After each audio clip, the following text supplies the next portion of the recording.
59년을 살아오면서 단 한 번도 의심해 본 적 없는 내 이름. 고아원에서 자라며 평생 궁금해했던 내 부모. 그리고 간병인으로 살아온 내 인생. 그 모든 것이 사실은 거짓이었다면 말입니다. 만약 당신이 실은 재벌가의 친딸이었고 지금 그 자리를 차지하고 있는 사람은 전혀 다른 사람이었다면 당신은 어떻게 하시겠습니까? 오늘 한 장의 낡은 수첩이 밝혀낸 30년 전 병원에서 벌어진 충격적인 진실, 그리고 그 진실이 바꿔놓은 두 여인의 운명. 지금부터 그 이야기를 들려드리겠습니다. 새벽 4시의 병실은 고요했습니다. 산소호흡기 소리만이 규칙적으로 울려 퍼지고 있었습니다. 박지현은 환자 겹 간이 침대에서 몸을 일으켰습니다. 허리가 뻐근했지만 익숙한 통증이었습니다. 59년을 살아오면서 편한 적이 없었으니까요. 환자의 상태를 확인하던 지연의 손이 멈췄습니다. 호흡이 약해지고 있었습니다. 맥박도 불규칙했습니다. 지연은 재빨리 간호사실로 달려가 비상벨을 눌렀습니다. 곧 의료진이 우르르 몰려왔습니다. 30분 뒤 의사가 고개를 저었습니다. 환자는 조용히 눈을 감았습니다. 78년의 삶이 그렇게 끝났습니다. 지연은 환자의 손을 잡고 있었습니다. 차가워지는 그 손에서 온기가 빠져나가는 걸 느꼈습니다. 3개월간 밤낮으로 돌봤던 환자였습니다. 폐암 말기였지만 정신만큼은 마지막까지 또렷했던 분이었습니다. 가족은 없었습니다. 자식도 친척도 아무도 오지 않았습니다. 오직 지연만이 그 곁을 지켰습니다. 의료진이 물러간 뒤 지연은 환자의 유품을 정리하기 시작했습니다. 낡은 가방 안에는 옷가지 몇 벌과 낡은 수첩 한 권이 들어 있었습니다. 지연은 수첩을 집어들었습니다. 표지가 해져서 가죽이 벗겨져 있었습니다. 수첩을 펼치는 순간 지연의 손이 떨렸습니다. 첫 페이지에는 선명한 글씨로 제목이 적혀 있었습니다. 참회록. 지연은 숨을 깊이 들이마셨습니다. 무언가 예사롭지 않은 기운이 느껴졌습니다. 나는 30년 전 끔찍한 죄를 저질렀습니다. 수첩의 첫 문장이었습니다. 지연은 침대 끝에 앉아 수첩을 읽기 시작했습니다. 밤은 깊어가고 있었지만 그녀는 멈출 수 없었습니다. 30년 전 5월 15일 밤, 나는 이 병원 야간 분만실 책임자였습니다. 그날 밤 2명의 산모가 거의 동시에 진통을 시작했습니다. 한 명은 재벌가의 부인이었고 한 명은 가난한 미혼모였습니다. 지연은 손으로 입을 막았습니다. 가슴이 두근거리기 시작했습니다. 수첩의 내용이 점점 구체적으로 이어졌습니다. 재벌가 부인은 쌍둥이를 출산했습니다. 건강한 여자아이 둘이었습니다. 하지만 미혼모는 난산 끝에 사산아를 낳았습니다. 아기는 숨을 쉬지 않았습니다. 심폐소생술을 했지만 소용없었습니다. 지연의 눈에서 눈물이 흘러내렸습니다. 그녀도 모르게 눈물이 나왔습니다. 수첩 속 이야기가 왠지 남의 일 같지 않았습니다. 미혼모는 출혈이 심했습니다. 의식을 잃었습니다. 나는 그때 악마 같은 생각을 했습니다. 재벌가의 쌍둥이 중 한 명을 미혼모의 아기로 바꾸면 어떨까? 그리고 그 아기를 입양 보내면 거액의 살해금을 받을 수 있을 거라고요. 지연은 수첩을 내려놓고 심호흡을 했습니다. 손이 너무 떨려서 글씨가 흔들려 보였습니다. 잠시 쉬었다가 다시 읽었습니다. 나는 그렇게 했습니다. 재벌가 부인이 마취에서 깨어나기 전에 신생아실에서 아기 한 명을 빼냈습니다. 그리고 사산된 아기를 그 자리에 놓았습니다. 재벌가 부인은 쌍둥이 중 한 명이 죽었다고 믿었습니다. 지연의 얼굴이 창백해졌습니다. 이런 일이 실제로 있었다니 믿기지 않았습니다. 빼낸 아기는 나와 짜고 있던 입양 브로커에게 넘겼습니다. 거액의 돈을 받았습니다. 그 아기는 외국으로 입양됐습니다. 나는 그 돈으로 빚을 갚고 새 삶을 시작했습니다. 지연은 다음 페이지를 넘겼습니다. 거기에는 더 충격적인 내용이 적혀 있었습니다. 하지만 일주일 뒤 미혼모가 의식을 되찾았습니다. 자신의 아기를 보여달라고 했습니다. 나는 아기가 죽었다고 거짓말했습니다. 미혼모는 믿지 않았습니다. 병원을 뒤졌습니다. 하지만 아기는 이미 화장됐다고 말했습니다. 미혼모는 미쳐버렸습니다. 날마다 울부짖었습니다. 결국 정신병원에 입원했습니다. 그리고 석 달 뒤 스스로 목숨을 끊었습니다. 나는 그제야 내가 저지른 일이 얼마나 끔찍한 것인지 깨달았습니다. 지연은 수첩을 꽉 쥐었습니다. 눈물이 멈추지 않았습니다. 가슴 속에서 무언가가 끓어오르는 것 같았습니다. 30년이 지났습니다. 나는 암 진단을 받았습니다. 이제 얼마 살지 못합니다. 죽기 전에 진실을 밝히고 싶습니다. 하지만 용기가 나지 않습니다. 그래서 이렇게 수첩에 적습니다. 누군가 이 글을 읽는다면 제발 그 아이를 찾아주십시오. 다음 페이지에는 그 아이의 특징이 자세히 적혀 있었습니다. 오른쪽 어깨에 작은 붉은 점이 있습니다. 왼쪽 발 새끼발가락이 다른 발가락보다 짧습니다. 태어났을 때 몸무게는 2.8kg이었습니다. 지연은 본능적으로 자신의 오른쪽 어깨를 만졌습니다. 그곳에는 동그란 붉은 점이 있었습니다. 어릴 적부터 있었던 점이었습니다. 그녀는 슬리퍼를 벗고 왼쪽 발을 확인했습니다. 새끼발가락이 다른 발가락보다 짧았습니다. 평생 그런 줄 알았습니다. 지연은 수첩을 떨어뜨렸습니다. 온몸이 얼어붙는 것 같았습니다. 설마 내가. 지연은 고개를 저었습니다. 그럴 리 없다고 스스로를 다독였습니다. 하지만 가슴 깊은 곳에서는 알고 있었습니다. 이건 단순한 우연이 아니라고요.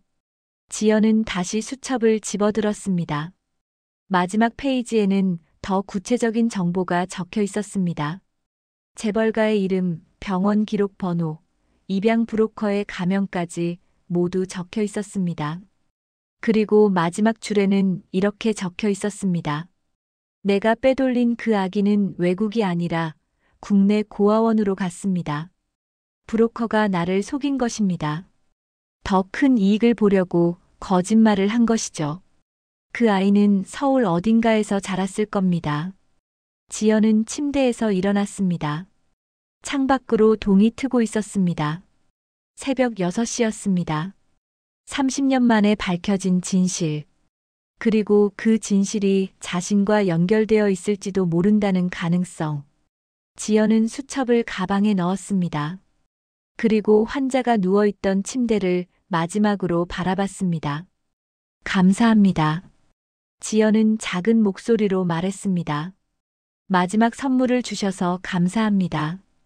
병실을 나서는 지연의 걸음은 무거웠습니다. 하지만 동시에 가벼웠습니다. 59년간 품고 살았던 의문이 풀릴지도 모른다는 희망 때문이었습니다. 나는 누구인가? 어디서 왔는가? 이제 그 답을 찾을 수 있을지도 모릅니다. 지연은 사흘 동안 잠을 제대로 자지 못했습니다. 수첩을 읽고 또 읽었습니다. 혹시 잘못 본 것은 아닐까? 혹시 자신의 착각은 아닐까? 확인하고 또 확인했습니다. 하지만 결론은 같았습니다. 수첩에 적힌 재벌가의 이름을 인터넷으로 검색했습니다. 한성그룹이었습니다. 국내 10대 기업 중 하나였습니다. 회장의 이름은 서태준이었습니다. 75세였습니다. 뉴스 기사를 뒤지던 지연은 30년 전 기사를 발견했습니다. 한성그룹 회장 부인 쌍둥이 출산하지만 한 명은 사산. 지연의 손이 떨렸습니다. 수첩의 내용과 정확히 일치했습니다. 더 검색하자 회장의 딸 사진이 나왔습니다. 서하은이었습니다. 30세였습니다. 명품으로 치장한 우아한 여성이었습니다. 각종 자선 행사와 패션쇼에 참석한 사진들이 가득했습니다. 지연은 거울 앞에 섰습니다. 자신의 얼굴을 유심히 들여다봤습니다. 주름지고 거칠어진 피부, 햇볕에 그을린 얼굴, 굳은 살 박인 손. 사진 속 서아은과는 너무나 달랐습니다. 하지만 눈매만큼은 비슷했습니다. 코의 형태도 닮은 구석이 있었습니다. 지연은 고개를 저었습니다. 억지로 닮은 점을 찾으려는 건 아닐까요? 일주일이 지났습니다. 지연은 결심했습니다. 직접 찾아가 보기로 했습니다. 진실을 확인하지 않으면 평생 후회할 것 같았습니다. 설령 아니라고 해도 최소한 수첩의 내용만큼은 전해야 했습니다. 한성그룹 본사는 강남 한복판에 있었습니다. 지연은 지하철을 3번 갈아타고 그곳에 도착했습니다. 40층짜리 유리 건물이 햇빛을 받아 반짝였습니다. 지연은 한참을 올려다봤습니다. 로비에 들어서자 경비원이 다가왔습니다. 어디 찾으십니까? 지연은 가방을 꽉 쥐었습니다. 가방 안에는 수첩이 들어 있었습니다. 회장님을 뵙고 싶습니다. 경비원이 지연을 위아래로 훑어봤습니다. 낡은 옷차림과 거친 손을 보는 눈빛이 곱지 않았습니다. 예약하셨습니까? 지연은 고개를 저었습니다. 아니요. 하지만 꼭 뵈어야 합니다. 아주 중요한 일입니다. 경비원은 냉정하게 말했습니다. 예약 없이는 불가능합니다. 비서실에 연락하십시오. 그리고는 지연을 로비 밖으로 안내했습니다. 지연은 건물 앞 벤치에 앉았습니다. 어떻게 해야 할까요? 전화번호를 찾아 비서실에 전화를 걸었습니다. 하지만 용건을 말하는 순간 전화가 끊겼습니다. 몇 번을 다시 걸었지만 결과는 같았습니다. 점심시간이 되자 건물에서 사람들이 우르르 쏟아져 나왔습니다. 지연은 그들 사이에서 눈에 띄는 한 무리를 발견했습니다. 정장을 입은 남자들이 노신사를 호위하듯 걷고 있었습니다. 서태준 회장이었습니다. 사진으로만 보던 그 사람이었습니다. 지연은 벌떡 일어났습니다. 가슴이 미친 듯이 뛰었습니다. 지금이 아니면 기회가 없을 것 같았습니다. 회장님. 지연은 무리를 향해 달려갔습니다. 경호원들이 재빨리 막아섰습니다. 하지만 지연은 소리쳤습니다. 회장님, 제발 잠깐만 시간을 내주십시오. 서태준이 걸음을 멈췄습니다. 그는 지연을 돌아봤습니다. 경호원들 사이로 보이는 노인의 얼굴은 위험이 있었습니다. 누구십니까? 지연은 떨리는 목소리로 대답했습니다. 저는 박지현이라고 합니다. 회장님께 꼭 전해드릴 말씀이 있습니다. 30년 전 일에 관한 것입니다. 30년 전. 서태준의 눈빛이 흔들렸습니다. 그는 손짓으로 경호원들을 물렸습니다. 무슨 말인지 들어봅시다. 지연은 가방에서 수첩을 꺼냈습니다. 이걸 읽어보시면 아실 겁니다. 30년 전 병원에서 있었던 일입니다. 회장님의 따님과 관련된 일입니다. 서태준이 수첩을 받아들었습니다. 첫 페이지를 펼치는 순간 그의 표정이 굳어졌습니다. 참회록이라는 제목을 본 것입니다. 그는 몇 줄을 읽더니 고개를 들었습니다. 이게 대체 무슨 소리입니까? 제가 돌봤던 환자가 남긴 유품입니다. 돌아가시기 전까지 간병했던 분이십니다. 그분은 30년 전 그 병원 분만실 책임자였습니다. 서태준의 얼굴이 창백해졌습니다. 주변 사람들이 수군거리기 시작했습니다.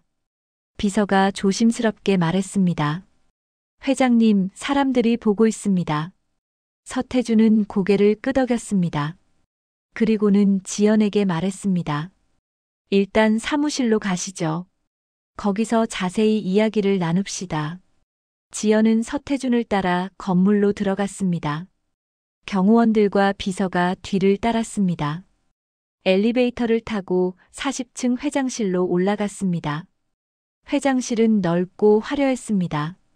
통유리 너머로 서울 시내가 한눈에 내려다 보였습니다. 지연은 소파에 앉았습니다. 서태준은 책상에 앉아 수첩을 계속 읽었습니다. 5분이 지났습니다. 10분이 지났습니다. 서태준은 한마디도 하지 않았습니다. 다만 수첩을 읽는 그의 손이 점점 떨리고 있었습니다. 마침내 수첩을 덮은 서태준이 입을 열었습니다. 목소리가 갈라져 있었습니다. 이게 사실입니까? 저도 확신할 수는 없습니다.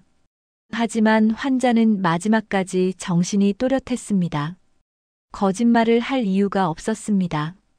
서태준은 자리에서 일어나 창가로 걸어갔습니다. 한참을 창밖을 바라보더니 물었습니다. 그래서 당신은 왜 이걸 나한테 가져온 겁니까? 지연은 망설였습니다. 사실을 말해야 할까요?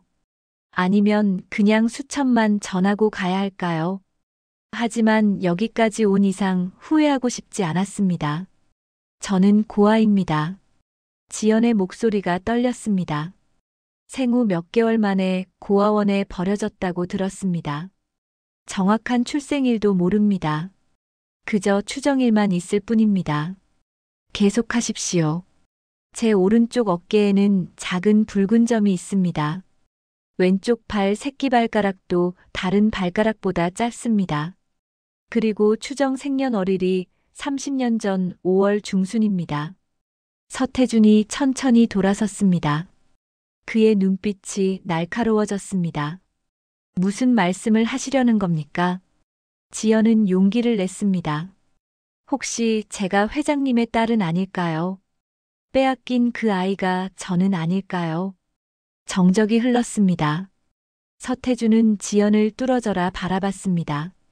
그의 눈에는 복잡한 감정이 스쳐 지나갔습니다. 의심, 희망, 두려움, 그리고 기대. 바로 그때 회장실 문이 벌컥 열렸습니다. 명품 드레스를 입은 젊은 여성이 들어왔습니다. 아버지, 점심 약속 잊으신 거 아니시죠? 서하은이었습니다. 사진으로만 보던 그 여자였습니다. 그녀는 지연을 보더니 눈살을 찌푸렸습니다. 누구세요? 지연은 자리에서 일어났습니다. 서하은과 마주 선 순간 묘한 감정이 들었습니다. 이 여자가 자신의 자리를 빼앗은 사람일까요? 아니면 자신이 착각하고 있는 걸까요? 서태준이 입을 열었습니다. 하은아, 잠깐 나가 있거라. 아버지가 할 이야기가 있다. 서하은은 의아한 표정으로 아버지와 지연을 번갈아 봤습니다. 도대체 무슨 일이세요? 나가 있으라니까. 서태준의 목소리에는 단호함이 담겨 있었습니다. 서하은은 인상을 쓰며 회장실을 나갔습니다. 다시 둘만 남았습니다. 서태준은 지연에게 다가왔습니다. 그리고는 조심스럽게 물었습니다. 정말 그 특징들이 있습니까? 지연은 고개를 끄덕였습니다. 보여주실 수 있습니까? 지연은 망설이다가 오른쪽 어깨를 살짝 내렸습니다. 거기에는 동그란 붉은 점이 선명했습니다. 서태준의 눈이 커졌습니다. 그는 책상 서랍에서 오래된 파일을 꺼냈습니다. 파일을 펼치자 아기 사진과 함께 의료 기록이 나왔습니다. 30년 전 출생 기록이었습니다. 서태준은 떨리는 손으로 기록을 가리켰습니다. 여기 보십시오. 오른쪽 어깨에 점 있음. 왼쪽 발 새끼발가락 짧음. 특이사항으로 기록되어 있습니다. 지연의 눈에서 눈물이 흘러내렸습니다. 서태준도 눈시울이 붉어졌습니다. 혹시 정말.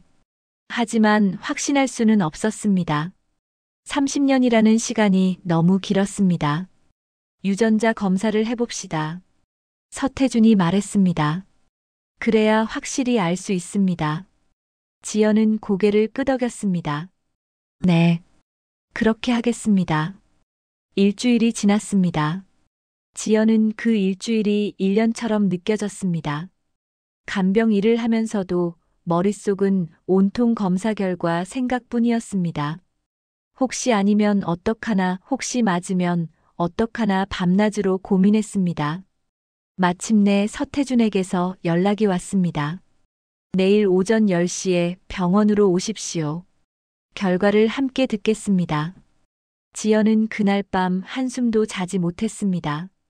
다음 날 아침 지연은 일찍 병원에 도착했습니다. 서태준은 이미 와 있었습니다. 그의 얼굴에도 긴장감이 역력했습니다.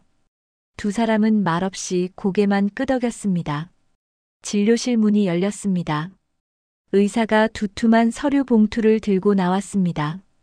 들어오십시오. 지연과 서태준은 나란히 의자에 앉았습니다. 의사는 서류를 펼쳤습니다. 검사 결과를 말씀드리겠습니다. 의사의 목소리는 침착했습니다. 하지만 지연의 심장은 터질 듯이 뛰고 있었습니다. 유전자 일치도는 99.9%입니다. 지연의 머릿속이 하얗게 변했습니다. 의사의 다음 말이 들리지 않았습니다. 서태준이 물었습니다. 그게 무슨 뜻입니까? 의학적으로 친부녀 관계가 확실하다는 의미입니다. 서태준은 의자 등받이에 몸을 기댔습니다. 그의 손이 떨리고 있었습니다. 지연은 눈물이 쏟아질 것 같았지만 참았습니다. 정말 자신이 서태준의 딸이라니 믿기지 않았습니다. 확실합니까? 서태준이 다시 물었습니다. 네. 오차 범위가 거의 없습니다. 박지현 씨는 회장님의 친딸이 맞습니다. 의사는 서류를 건네며 설명을 이어갔습니다. 진료실을 나온 두 사람은 한참을 말없이 서 있었습니다. 복도에는 사람들이 오가고 있었지만 둘만의 세계에 갇힌 것 같았습니다. 서태준이 먼저 입을 열었습니다. 미안합니다. 그의 목소리가 떨렸습니다. 30년간 당신을 찾지 못해서 미안합니다. 지연은 고개를 저었습니다. 아버지 잘못이 아닙니다. 아무도 몰랐던 일입니다. 아버지. 그 호칭이 입에서 나오는 게 어색했습니다. 평생 불러본 적 없는 단어였습니다. 서태준도 그 호칭을 듣자 눈물을 참지 못했습니다. 집으로 갑시다. 서태준이 말했습니다. 이제 집으로 가야죠. 지연은 당황했습니다. 지금요? 지금 당장요? 네. 더 이상 미룰 이유가 없습니다. 차를 타고 가는 동안 지연은 창밖만 바라봤습니다. 점점 화려해지는 거리, 높아지는 건물들, 낯선 세계로 들어가는 것 같았습니다. 과연 자신이 그곳에 어울릴 수 있을까요? 저택에 도착했습니다. 높은 담장과 넓은 정원이 있는 곳이었습니다. 지연이 평생 살았던 쪽방 수십 개를 합친 것보다 넓어 보였습니다. 현관문이 열리자 하인들이 일렬로 서서 인사했습니다. 지연은 어쩔 줄 몰라 했습니다. 서태준은 지연의 손을 잡고 거실로 들어갔습니다. 거실에는 서하은이 소파에 앉아 있었습니다. 명품 가방을 옆에 두고 휴대폰을 보고 있었습니다. 아버지를 보자 그녀는 얼굴을 찌푸렸습니다. 아버지, 그 사람을 왜 집에 데려오신 거예요? 서하은이 지연을 노골적으로 무시하는 눈빛으로 봤습니다. 서태준은 심호흡을 했습니다. 하은아, 앉아라. 할 이야기가 있다. 무슨 이야기요? 서하은은 짜증 섞인 목소리로 대답했습니다.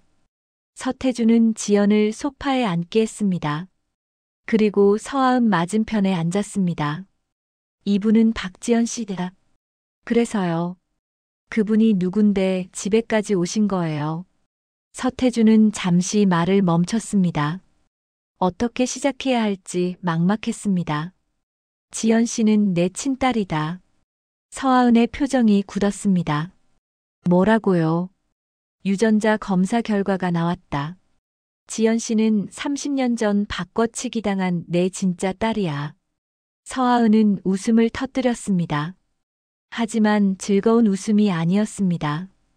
비웃는 웃음이었습니다. 농담하시는 거죠. 설마 그런 말도 안 되는 소릴 진짜로 믿으시는 건 아니겠죠. 검사 결과가 확실하다. 서태준은 서류를 테이블 위에 올려놓았습니다. 서하은은 서류를 집어 던졌습니다. 거짓말이에요. 이건 조작이에요. 저 여자가 돈을 노리고 꾸민 거라고요. 하은아. 아니에요. 전 서태준 회장의 딸이에요. 30년간 그렇게 살아왔어요. 이제 와서 아니라니 말도 안 돼요. 서하은은 지연에게 다가갔습니다. 당신 얼마 받고 이런 짓 하는 거예요. 100만 1000만 말해봐요. 제가 더 줄게요. 그러니까 제발 사라져요. 지연은 자리에서 일어났습니다. 저는 돈 때문에 온 게 아닙니다. 다만 진실을 알고 싶었을 뿐입니다. 거짓말. 가난한 주제에 재벌집 딸이라고 속이려는 거잖아요. 하은아, 입 조심해. 서태준의 목소리가 높아졌습니다. 하지만 서하은은 멈추지 않았습니다. 아버지가 속고 계시는 거예요. 요즘 유전자 검사 조작도 가능하대요. 나는 30년간 의사였다. 그 정도는 구별할 수 있어. 서태준은 단호했습니다. 지연 씨가 내 친딸이 맞다. 그럼 저는 뭐예요? 서하은의 목소리가 떨렸습니다. 너도 피해자다. 내가 잘못한 건 없어. 다만 30년 전 누군가가 저지른 범죄의 피해자일 뿐이지. 서태준의 목소리에는 안타까움이 묻어났습니다. 싫어요. 전 이 집을 떠나지 않을 거예요. 여기가 제 집이에요. 서하은은 울음을 터뜨렸습니다. 30년을 여기서 살았어요. 이게 제 인생이에요. 지연은 가슴이 아팠습니다. 서하은도 불쌍했습니다. 자신의 잘못이 아닌데 모든 걸 빼앗기게 생긴 것입니다. 저는 이 집에 살지 않겠습니다. 서태준과 서하은이 동시에 지연을 봤습니다. 저는 제 삶이 있습니다. 간병일도 있고요. 갑자기 모든 걸 바꿀 수 없습니다. 지연은 담담하게 말했습니다. 다만 아버지를 알게 되어서 기쁩니다. 그것만으로도 충분합니다. 지연의 눈에서 눈물이 흘렀습니다. 그동안 부모 없이 살면서 얼마나 외로웠는지 아무도 모를 것입니다. 서태준은 지연을 껴안았습니다. 딸아, 내 딸. 59년간 처음 듣는 말이었습니다. 지연은 서태준의 품에서 한참을 울었습니다. 서하은은 그 모습을 보며 주먹을 쥐었습니다. 분노와 두려움과 질투가 뒤섞인 표정이었습니다. 그녀는 아무 말 없이 2층으로 올라갔습니다. 방문이 쾅 닫히는 소리가 거실까지 울려 퍼졌습니다. 서태준은 한숨을 내쉬었습니다. 시간이 필요할 거야. 하은이도 충격이 클 테니까. 지연은 고개를 끄덕였습니다. 아버지, 저는 이만 가보겠습니다. 벌써. 네. 생각할 시간이 필요합니다. 이 모든 게 너무 갑작스러워서요. 서태준은 아쉬워했지만 억지로 붙잡지 않았습니다. 내일 다시 보자. 저녁이라도 함께하자. 지연은 미소 지으며 고개를 끄덕였습니다. 차를 타고 집으로 돌아가는 길 지연은 가슴이 복잡했습니다. 아버지를 찾은 기쁨과 동시에 죄책감도 들었습니다. 서하은의 인생을 망친 것 같았습니다. 좁은 쪽방에 도착했을 때 지연은 거울을 봤습니다. 그동안 보지 못했던 자신의 모습이 보였습니다. 재벌의 딸. 하지만 여전히 간병인 박지현일 뿐이었습니다. 이틀 뒤 지연은 평소처럼 간병 일을 하고 있었습니다. 새로운 환자를 맡았습니다. 중풍으로 쓰러진 할머니였습니다. 지연은 정성껏 할머니를 돌봤습니다. 몸을 닦아드리고 식사를 도왔습니다. 일하는 동안만큼은 다른 생각을 하지 않으려 했습니다. 하지만 쉽지 않았습니다. 자꾸만 서태준의 얼굴이 떠올랐습니다.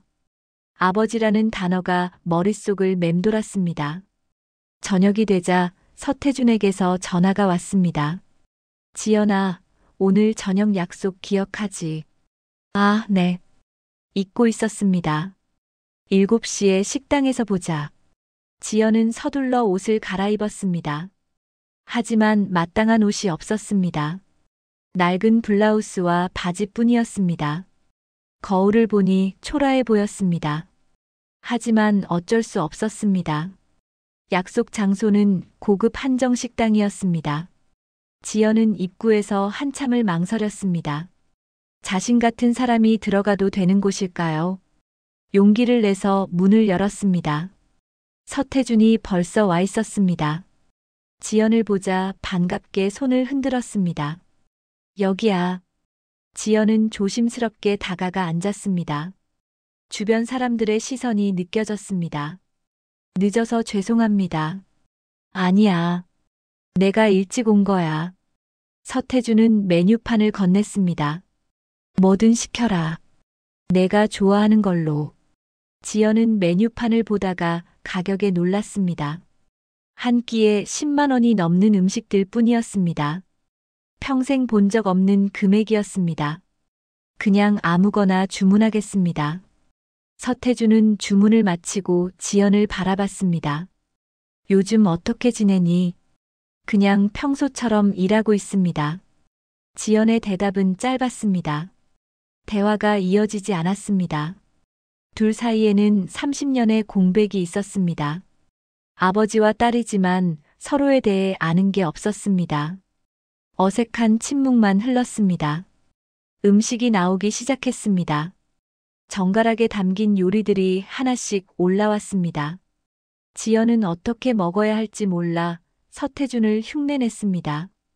맛있니? 네, 정말 맛있습니다. 하지만 사실 지연은 제대로 맛을 느낄 수 없었습니다. 너무 긴장해서 입안이 바짝 말랐습니다. 서태준이 조심스럽게 말했습니다. 지연아, 너한테 줄 게 있다. 그는 서류 봉투를 건넸습니다. 이게 뭔가요? 회사 지분이다. 내 몫이야. 지연은 봉투를 열어보지도 않고 도로 밀었습니다. 받을 수 없습니다. 왜? 넌 내 딸인데. 하지만 저는 30년간 그걸 몰랐습니다. 갑자기 받을 수 없어요. 서태준의 표정이 어두워졌습니다. 내가 너한테 해줄 수 있는 게 이것밖에 없는데. 지연은 고개를 저었습니다. 아버지를 찾은 것만으로도 충분합니다. 그때 식당 입구가 소란스러워졌습니다. 서하은이 들어오고 있었습니다. 그녀는 지연과 서태준을 발견하고는 곧장 다가왔습니다. 아버지, 여기 계셨군요. 서하은의 목소리는 차갑했습니다. 하은아, 어떻게 온 거니? 비서한테 들었어요. 저도 끼워주시죠. 서하은은 초대받지 않았지만 자리에 앉았습니다. 그녀는 지연을 노골적으로 무시하는 눈빛으로 봤습니다. 둘이 데이트 중이었어요. 하은아, 말 조심해. 뭘 조심해요? 사실을 말하는 건데요. 서하은은 지연을 향해 말했습니다. 박지현 씨, 정말 대단하시네요. 순식간에 우리 아버지 마음을 사로잡으시다니. 서하은. 서태준의 목소리가 높아졌습니다. 하지만 서하은은 멈추지 않았습니다. 궁금한 게 있어요. 30년간 어떻게 사셨어요? 간병인이라고 들었는데. 네, 맞습니다. 힘들지 않으셨어요. 남의 대소변 받아내고 몸 씻겨주고 그런 일을 하면서 말이에요. 서하은의 말투에는 경멸이 묻어났습니다. 지연은 차분하게 대답했습니다. 힘들었습니다. 하지만 보람 있는 일이었습니다. 누군가를 돌보는 건 귀한 일이니까요. 귀한 일. 서하은이 비웃었습니다. 그래서 그 귀한 일로 얼마 버셨어요? 한 달에 100만 원, 200만 원. 하은아, 그만해. 서태준이 버럭 소리쳤습니다. 주변 사람들이 쳐다봤습니다. 서태준은 숨을 고르며 말했습니다. 나가거라. 하은아, 지금 당장 나가. 싫어요. 전 아버지 딸이에요. 여기 있을 권리가 있어요. 너도 내 딸이다. 하지만 지금은 예의가 없구나. 예의. 서하은이 웃었습니다. 30년을 딸로 키우더니 하루아침에 버리시면서 예의를 말씀하세요. 나는 너를 버린 적 없다. 그럼 뭐예요? 저 여자한테 재산 넘기시려는 거 아니에요. 회사 지분도 주시려는 거 다 알고 있어요. 서태준은 대답하지 않았습니다. 그의 침묵이 답이었습니다. 서하은은 눈물을 흘렸습니다.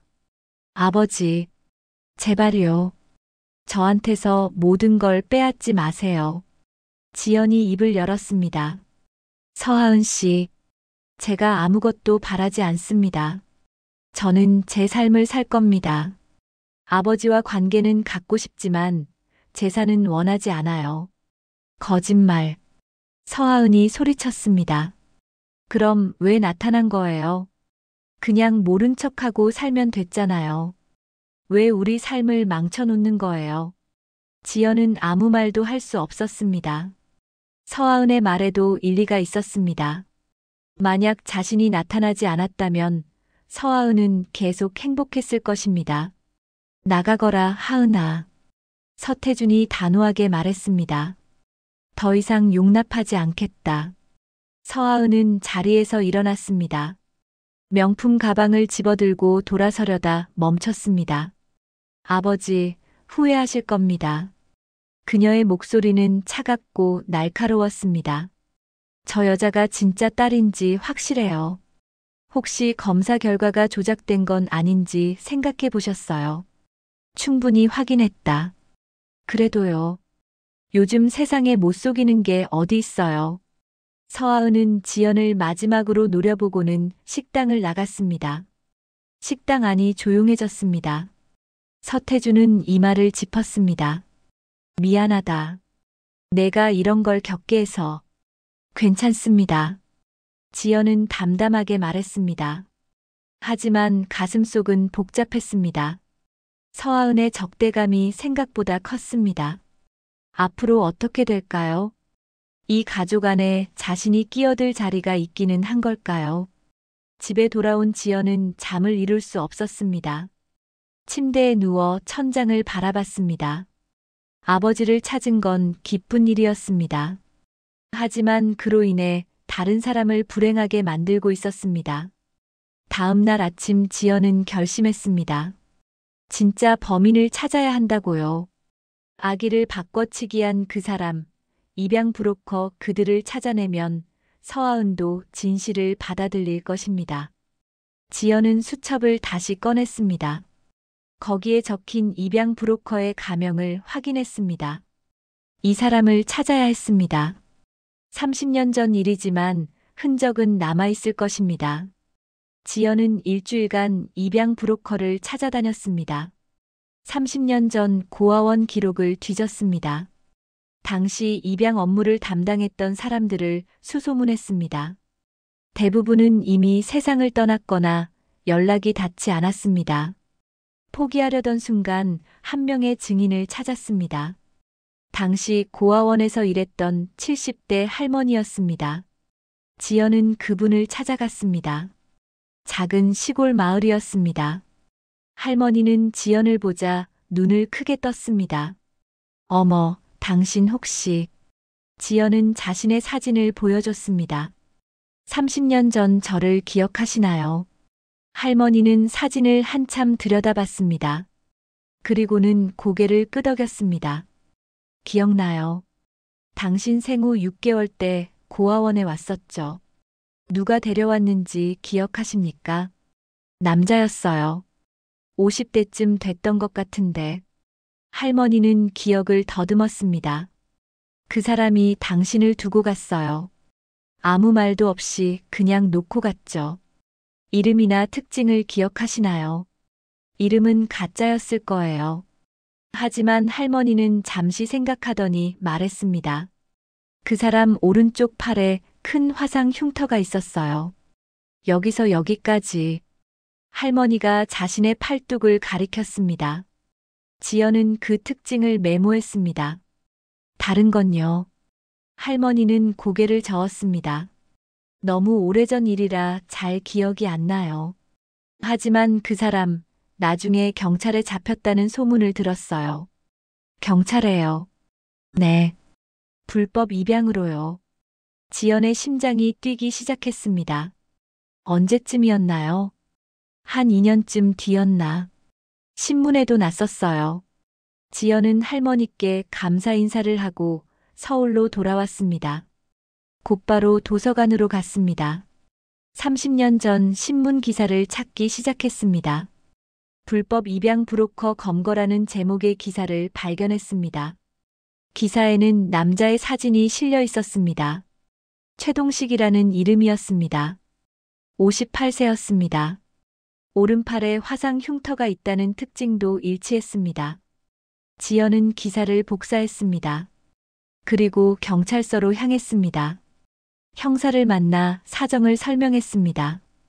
형사는 기록을 찾아봤습니다. 최동식은 징역 5년을 선고받았습니다. 출소 후 행방이 묘연했습니다. 하지만 최근 기록이 하나 있었습니다.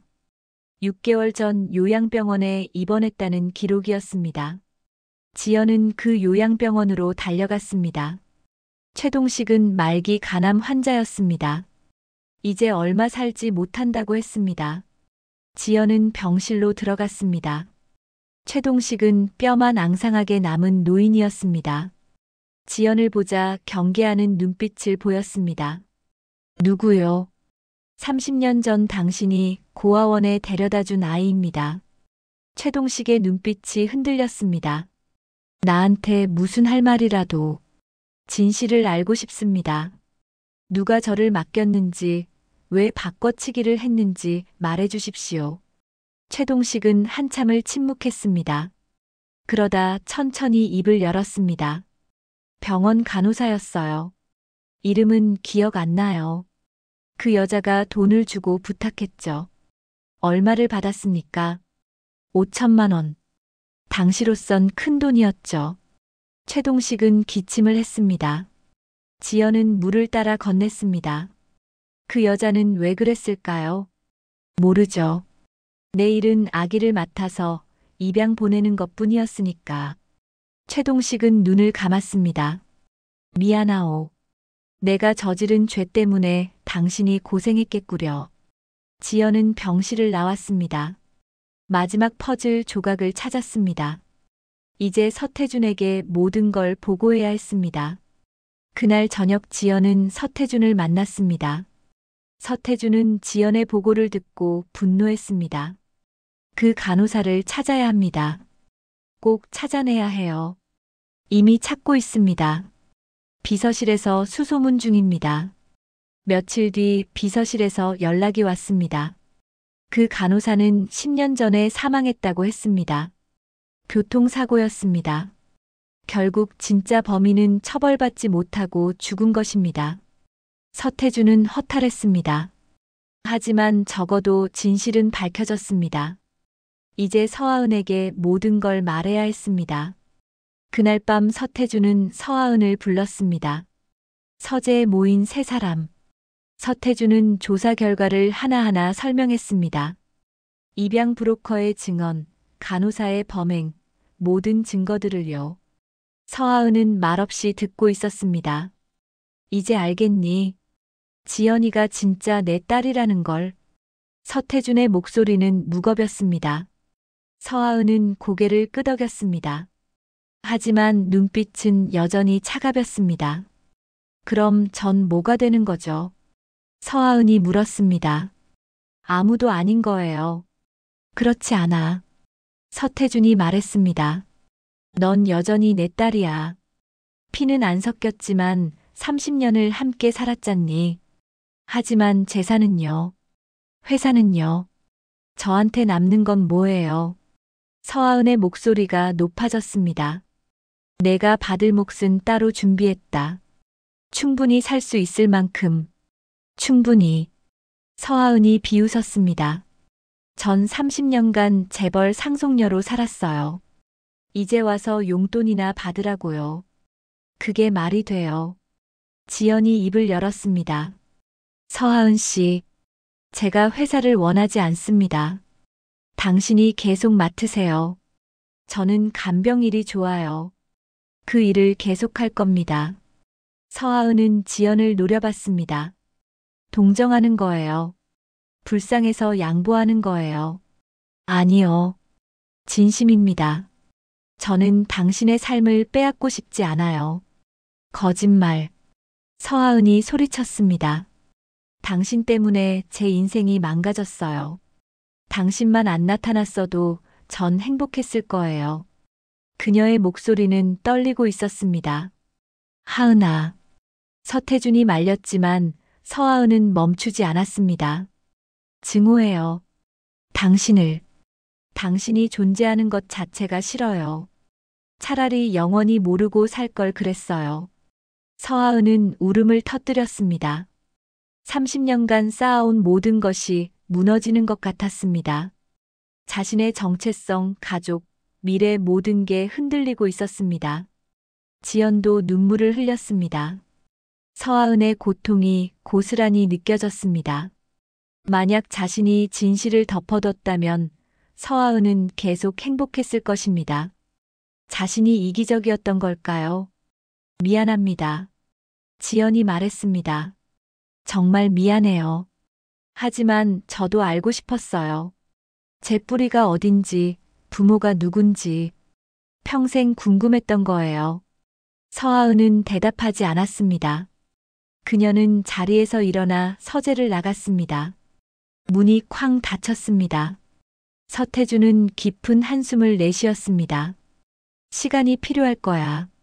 서태준이 말했습니다. 하은이도 결국 받아들일 거야. 지연은 고개를 끄덕였습니다. 하지만 확신이 서지 않았습니다. 그날 밤 서하은은 방에서 나오지 않았습니다. 울음소리가 새어나왔습니다. 지연은 문 앞에 서서 한참을 망설였습니다. 노크를 하려다 말았습니다. 한 달이 지났습니다. 서하은은 여전히 지연을 피했습니다. 같은 공간에 있어도 눈도 마주치지 않았습니다. 말도 건네지 않았습니다. 지연은 그저 기다렸습니다. 지연은 여전히 간병 일을 했습니다. 서태준이 그만두라고 했지만 거절했습니다. 이 일이 자신의 정체성이었습니다. 돈 때문이 아니라 보람 때문에 하는 일이었습니다. 어느 날 저녁 지연은 병원에서 일하고 있었습니다. 중풍 환자를 돌보고 있었습니다. 환자의 딸이 면회를 왔습니다. 40대 여성이었습니다. 어머니를 정성껏 돌봐주셔서 감사합니다. 딸이 지연에게 인사했습니다. 당연한 일입니다. 지연은 미소 지었습니다. 딸은 어머니의 손을 잡았습니다. 엄마, 내가 왔어.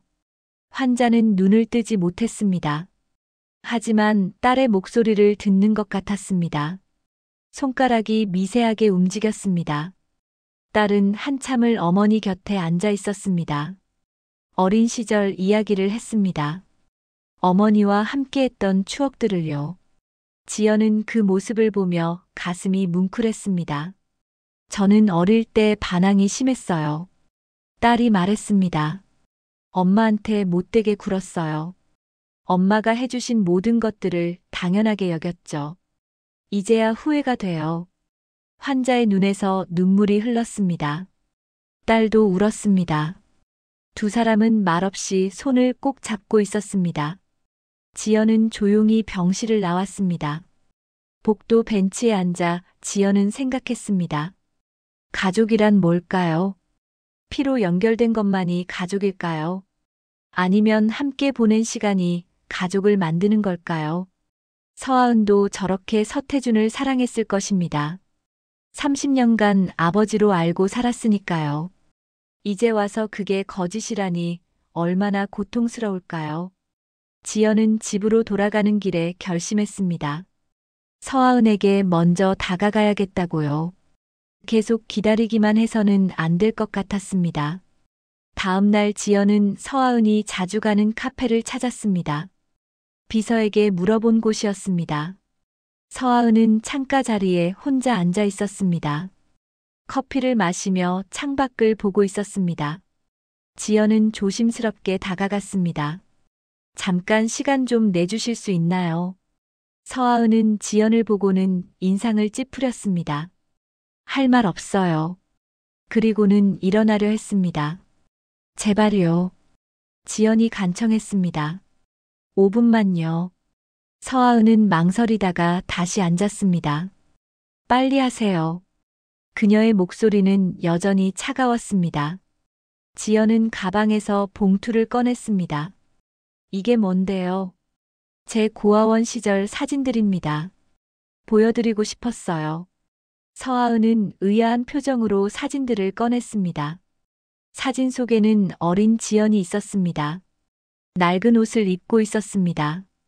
머리는 삐죽삐죽 솟아 있었습니다. 웃고 있었지만 눈빛은 슬퍼 보였습니다. 저는 7살 때까지 고아원에서 자랐습니다. 지연이 조용히 말했습니다. 다른 아이들이 부모님 손잡고 나갈 때 저는 항상 혼자였어요. 왜 이걸 보여주는 거예요? 서하은이 퉁명스럽게 물었습니다. 제가 당신한테서 뭘 빼앗으려는 게 아니라는 걸 알아주셨으면 해서요. 저는 그저 제 뿌리를 알고 싶었을 뿐이에요. 다음 사진에는 조금 더 큰 지연이 있었습니다. 10살쯤 되어 보였습니다. 시장에서 물건을 나르고 있었습니다. 작은 몸으로 무거운 상자를 들고 있었습니다. 부모님이라고 믿었던 분들은 저를 일만 시켰어요. 지연의 목소리가 떨렸습니다. 학교 끝나면 바로 일터로 갔어요. 늦게 가면 맞았어요. 서하은은 사진을 내려놓지 못했습니다. 다음 사진, 또 다음 사진을 넘겼습니다. 모든 사진 속 지연은 힘들어 보였습니다. 웃는 사진이 거의 없었습니다. 저는 당신이 부러웠어요. 지연이 솔직하게 말했습니다. TV에서 당신을 봤을 때 얼마나 부러웠는지 몰라요. 예쁜 옷 입고 좋은 차 타고 행복해 보였어요. 서하은은 아무 말도 하지 않았습니다. 하지만 눈빛이 조금 부드러워진 것 같았습니다. 하지만 알게 됐어요. 지연이 계속했습니다. 당신도 불행했다는 걸요. 진짜 가족이 아니라는 걸 알게 되면서 모든 게 무너졌잖아요. 저 때문에요. 당신 잘못이 아니에요. 서하은이 처음으로 대답했습니다. 목소리가 평소보다 작았습니다. 죄송하지만 저도 아직은 당신을 받아들이기 힘들어요. 알아요. 지연은 고개를 끄덕였습니다. 억지로 받아들이라는 게 아니에요. 다만 우리가 둘 다 피해자라는 걸 알아주셨으면 해요. 서하은은 한참을 침묵했습니다. 창밖을 보다가 천천히 입을 열었습니다. 솔직히 말하면 무서워요. 제 자리를 잃는 게요. 30년간 제가 누구인지 알았는데 이젠 모르겠어요. 지연은 서하은의 손을 잡으려 했습니다. 하지만 서하은은 손을 빼지 않았습니다. 놀랍게도 그냥 두었습니다. 당신은 여전히 서태준 회장님의 딸이에요. 지연이 말했습니다. 피가 아니라 30년의 시간이 당신을 딸로 만든 거예요. 그건 아무도 부정할 수 없어요. 서하은의 눈에서 눈물이 흘렀습니다. 처음으로 지연 앞에서 진심 어린 눈물을 흘리는 것 같았습니다. 고마워요. 서하은이 작은 목소리로 말했습니다. 두 여성은 말없이 앉아 있었습니다. 적은 아니었지만 아직 가족도 아니었습니다. 하지만 조금씩 서로를 이해하기 시작했습니다. 며칠 뒤 저녁 식사 자리에서 서하은이 먼저 말을 걸었습니다. 지연 씨. 두 사람 모두 놀랐습니다. 서하은이 먼저 말을 건 건 처음이었으니까요. 아버지가 회사 이사회에 당신을 참석시키고 싶어 하세요. 알고 계세요. 지연은 고개를 저었습니다. 몰랐어요. 저는 반대하지 않을게요. 서하은이 말했습니다. 당신도 권리가 있으니까요. 지연은 놀라서 서하은을 바라봤습니다. 하지만 부탁이 있어요. 서하은이 계속했습니다. 천천히 해주세요. 저도 적응할 시간이 필요해요. 당연하죠. 지연이 대답했습니다. 서태준은 두 딸의 모습을 흐뭇하게 바라봤습니다. 비로소 희망이 보이기 시작했습니다. 시간이 걸리겠지만 언젠가는 진짜 가족이 될 수 있을 것 같았습니다. 두 달이 흘렀습니다. 서아은과 지연의 관계는 조금씩 나아지고 있었습니다. 아직은 서먹했지만 예전처럼 적대적이지는 않았습니다. 함께 식사도 하고 가끔 대화도 나눴습니다. 어느 날 서태준이 두 딸을 불렀습니다. 할 제안이 있다고 했습니다. 거실에 모인 세 사람. 서태준은 서류를 펼쳤습니다. 내가 재단을 하나 만들려고 한다. 두 딸이 의아한 표정으로 아버지를 봤습니다. 고아 지원 재단이야. 부모 없이 자라는 아이들을 돕는 거지. 지연의 눈이 커졌습니다. 서태준은 지연을 보며 미소 지었습니다. 내가 겪었던 일들을 듣고 생각했어. 다른 아이들은 그런 고통을 겪지 않았으면 좋겠다고. 좋은 생각이에요, 아버지. 서아은이 먼저 대답했습니다.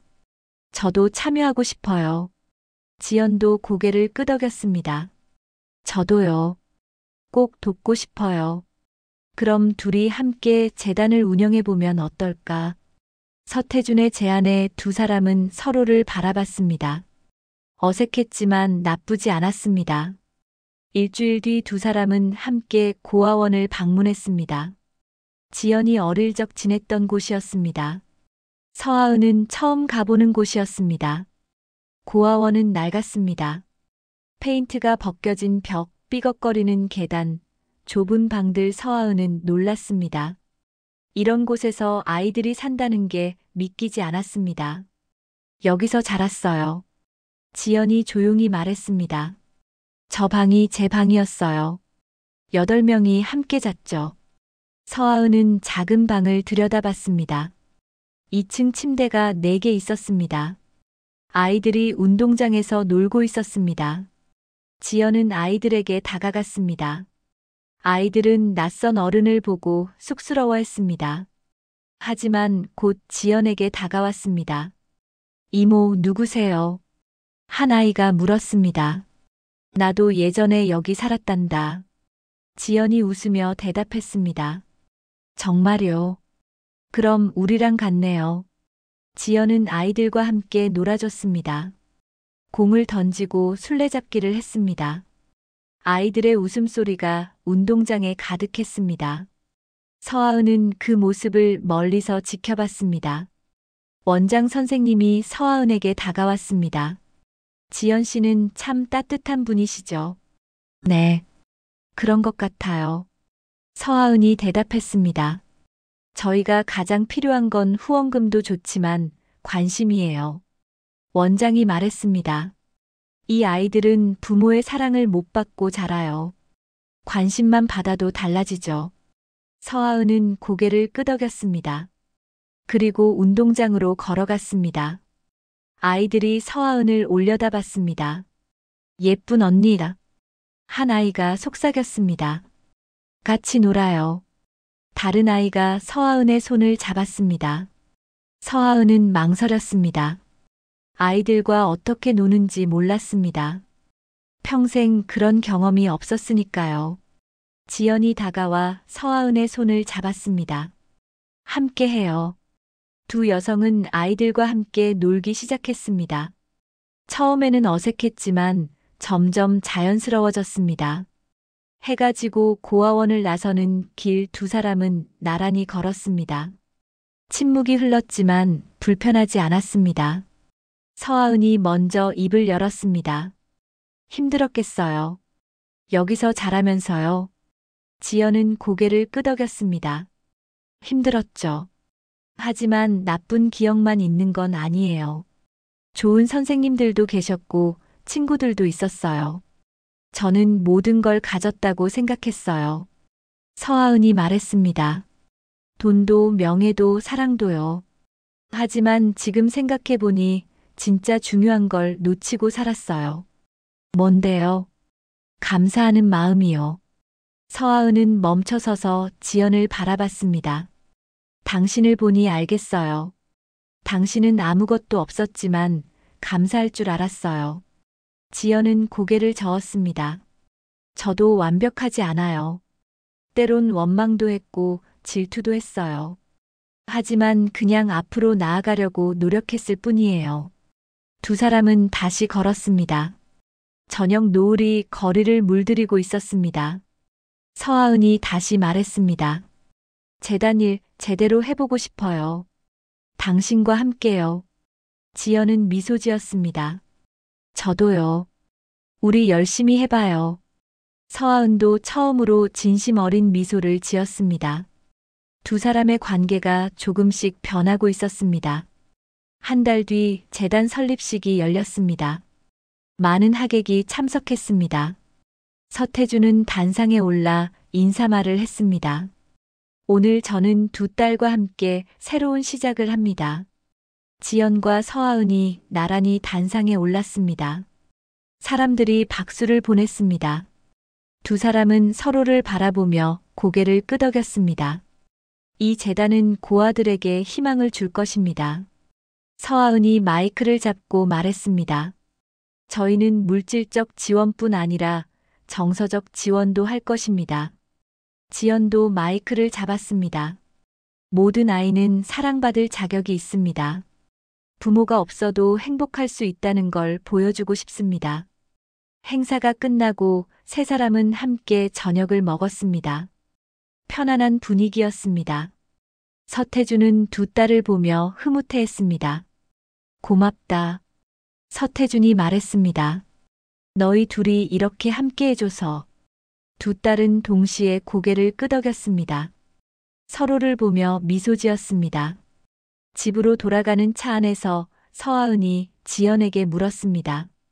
다음 주 고아원 방문 같이 갈 거죠? 당연하죠. 지연이 대답했습니다. 서하은은 창밖을 보며 생각했습니다. 몇 달 전만 해도 지연을 증오했습니다. 하지만 지금은 달랐습니다. 미움이 조금씩 사라지고 있었습니다. 완전히 가족이 되려면 아직 멀었습니다. 서로 부르는 호칭도 아직 어색했습니다. 하지만 함께 걷기 시작했습니다. 그것만으로도 충분했습니다. 1년이 흘렀습니다. 계절이 한 바퀴 돌았습니다. 봄에 시작된 이야기는 다시 봄을 맞이했습니다. 벚꽃이 흩날리는 5월이었습니다. 지연은 여전히 간병 일을 했습니다. 하지만 이제는 재단 일도 함께 했습니다. 평일에는 병원에서 환자를 돌봤고 주말에는 고아원을 찾았습니다. 바쁘지만 행복했습니다. 서하은은 많이 달라졌습니다. 예전처럼 명품 쇼핑만 하지 않았습니다. 재단 일에 진심으로 몰두했습니다. 아이들을 만나는 게 즐거웠습니다. 그날은 재단 설립 1주년 기념일이었습니다. 고아원에서 작은 행사를 열었습니다. 아이들이 준비한 공연이 있었습니다. 노래하고 춤추는 아이들의 모습이 사랑스러웠습니다. 공연이 끝나고 한 아이가 지연에게 다가왔습니다. 이모, 이거 드려요. 작은 손으로 만든 카드였습니다. 삐뚤빼뚤한 글씨로 감사합니다라고 적혀 있었습니다. 지연의 눈에서 눈물이 났습니다. 고마워. 정말 고마워. 지연은 아이를 꼭 안아줬습니다. 이 순간이 너무 소중했습니다. 서하은도 아이들에게 둘러싸여 있었습니다. 아이들이 그녀의 손을 잡고 이것저것 보여줬습니다.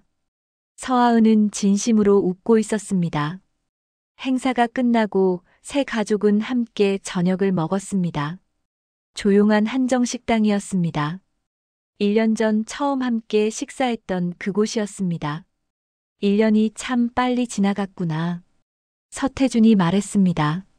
너희 둘이 이렇게 잘 지내줘서 정말 기쁘다. 아버지 덕분이에요. 서하은이 대답했습니다. 지연도 고개를 끄덕였습니다. 아버지가 재단을 만들어주셔서 우리가 가까워질 수 있었어요. 서태준은 두 딸의 손을 잡았습니다. 너희가 서로를 이해하려고 노력해줘서 가능한 일이었어. 서태준의 목소리가 떨렸습니다. 내가 두 딸을 가진 게 얼마나 자랑스러운지 모른다. 식사 중에 서하은이 지연에게 물었습니다. 다음 달 해외 봉사 같이 갈 거죠? 물론이죠. 지연이 웃으며 대답했습니다. 벌써 기대돼요. 두 사람은 함께 해외 고아원 봉사를 계획하고 있었습니다. 처음에는 어색했지만 이제는 진짜 자매처럼 편해졌습니다. 서로 의지하고 도왔습니다. 저녁을 마치고 집으로 돌아가는 차 안 서하은이 조용히 말했습니다. 지연 씨. 응. 지연이 대답했습니다. 이제 언니라고 불러도 될까요? 서하은의 목소리는 조심스러웠습니다. 지연은 깜짝 놀라 서하은을 바라봤습니다. 정말요? 네. 우리 이제 진짜 가족 같잖아요. 서하은이 미소 지었습니다. 불편하시면 괜찮아요. 아니에요. 지연이 서하은의 손을 잡았습니다. 좋아요. 정말 좋아요. 그럼 언니. 서하은이 불렀습니다.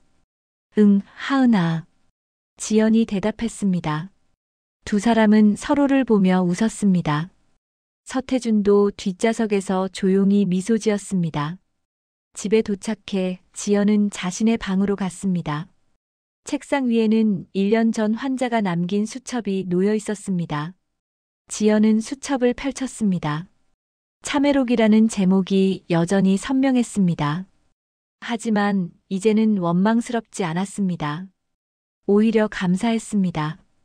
이 수첩이 없었다면 아버지를 만나지 못했을 것입니다. 할머니. 지연은 수첩을 가슴에 안았습니다. 정말 고마워요. 마지막 선물을 주셔서요. 환자의 얼굴이 떠올랐습니다. 평화로운 표정으로 눈을 감았던 그 모습이요. 다음 날 지연은 환자의 묘를 찾았습니다. 1년 만이었습니다. 작은 묘비 앞에 꽃을 놓았습니다. 한참을 묘비 앞에 앉아 있었습니다. 할머니 덕분에 제 인생이 바뀌었어요. 지연이 조용히 말했습니다. 아버지를 만났고 동생도 생겼어요. 할머니가 용기 내서 진실을 적어주셔서 가능한 일이었어요. 바람이 불었습니다. 따뜻한 5월의 바람이었습니다. 마치 환자가 대답하는 것 같았습니다. 지연은 미소 지으며 일어났습니다. 병원으로 돌아가는 길 지연은 생각했습니다. 인생은 참 이상했습니다. 30년간 모르고 살았던 진실이 밝혀졌습니다. 잃어버린 가족을 찾았습니다. 하지만 더 중요한 걸 얻었습니다. 서하은과의 관계였습니다. 처음에는 적이었지만 이제는 진짜 자매가 되었습니다. 피보다 더 진한 무언가로 이어져 있었습니다. 병원에 도착하니 새로운 환자가 기다리고 있었습니다. 80대 할머니였습니다. 지연은 환자에게 다가가 손을 잡았습니다. 안녕하세요. 제가 돌봐드릴 박지연입니다. 할머니는 지연의 손을 꽉 쥐었습니다. 고마워요. 지연은 할머니를 보며 미소 지었습니다. 이 일이 좋았습니다. 누군가를 돌보는 일이요. 재벌의 딸이 되었지만 지연은 변하지 않았습니다. 여전히 간병인이었습니다. 그게 자신의 정체성이었습니다. 돈이나 명예가 아니라 사람을 돌보는 일이 자신을 규정했습니다. 저녁이 되어 서하은에게서 전화가 왔습니다. 언니, 내일 고아원 가죠? 응, 같이 가자.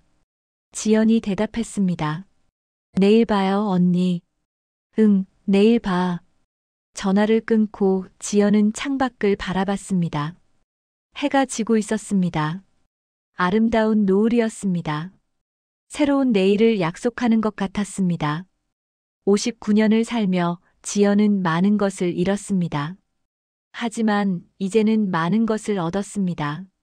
가족, 사랑, 그리고 삶의 의미를요. 할머니가 남긴 마지막 선물이었습니다. 진실은 때로 아프지만 결국 우리를 자유롭게 합니다. 지연은 그걸 배웠습니다. 그리고 용서와 이해가 얼마나 강력한지도 알게 되었습니다. 밤이 깊어갔습니다. 병실은 고요했습니다. 지연은 환자 곁 의자에 앉아 책을 읽었습니다.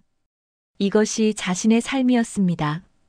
평범하지만 의미 있는 삶이었습니다. 그리고 지연은 행복했습니다. 때로 인생의 가장 큰 선물은 예상치 못한 곳에서 옵니다. 한 장의 수첩이 잃어버린 가족을 찾아주었고, 증오가 사랑으로 변하는 기적을 보여주었습니다. 진실은 아프지만 그 진실을 통해 우리는 진정한 자유와 행복을 찾을 수 있습니다. 당신의 인생에도 소중한 선물이 기다리고 있을 것입니다. 이야기를 들어주셔서 감사합니다.